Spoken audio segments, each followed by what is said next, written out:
gün Göyçayda Azərbaycan ordusunun polkovniki, Suqovuşan Fatihi kimi tanınan şəhid Babək Mətləboğlu Səmidlinin şəhadətinin 5-ci il dönümü qeyd olundu. Mərasim şəhidlərin əziz xatirəsini bir dəqiqəlik sükutla yad edilməsi ilə başladı. Tədbirdə Göyçay rayon icra hakimiyyətinin nümayəndələri, hüquq mühafizə orqanlarının əməkdaşları, din xadimləri, şəhid ailələri, rayon sakinləri, idarə və müəssisə rəhbərləri, eləcə də şəhid polkovnik Babək Səmidlinin döyüş yoldaşları və yaxınları iştirak edirdi. Babək Səmidli 7 yanvar 1974-cü ildə Göyçay şəhərində anadan olub. 1993-cü ildə Ankarada Quru Qoşunları məktəbinə daxil olmuş, 1997-ci ildə isə həmin məktəbi bitirərək Azərbaycan Silahlı Qüvvələrində xidmətə başlamışdı. Ailəlidir, Mətləb və Səmid adlı 2 oğlu qaldı. 1997-ci ildən etibarən müxtəlif məsul vəzifələrdə çalışan polkovnik Babək Səmidli aprel döyüşlərində xüsusi qəhrəmanlıq göstərmişdi.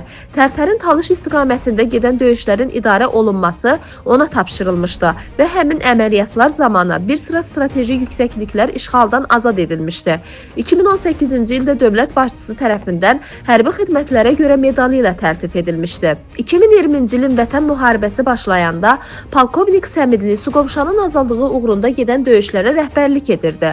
Onun komandanlığı ilə Madagez, indiki Suqovuşan qısa müddət ərzində düşməndən təmizlənmişdi.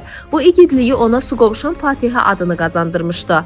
Lakin 23 noyabr 2020-ci ildə Suqovuşan ərazisində mina partlayışı nəticəsində şəhid oldu. O Beynəlxalq Qızıl Xaç Komitəsi, Rusiya sülh məramlıları və Ermənistan rəsmilərindən ibarət qrupla birlikdə döyüş meydanında qalan meyitlərin çıxarılması tapşırığını yerinə yetirirdi.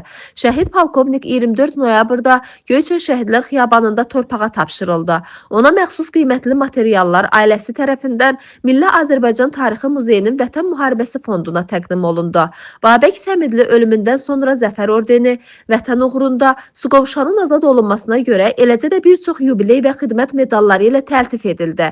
Mərasimdə məktəblilər vətənpərvərlik şeirləri səsləndirdi, ruhuna dualar oxundu, məzarı önünə gül dəstələri qoyuldu. Ailəsi onu yüksək vətən sevgisi, qətiyyəti və mərdliyi ilə xatırlayır. Babək Səmidlinin ən böyük arzusu torpaqlarımızın azad edilməsi idi. Allah rəhmət eləsin, ruhu şad, məkanı cənnət olsun. Etibar Bəşirov, Göyçay naminə.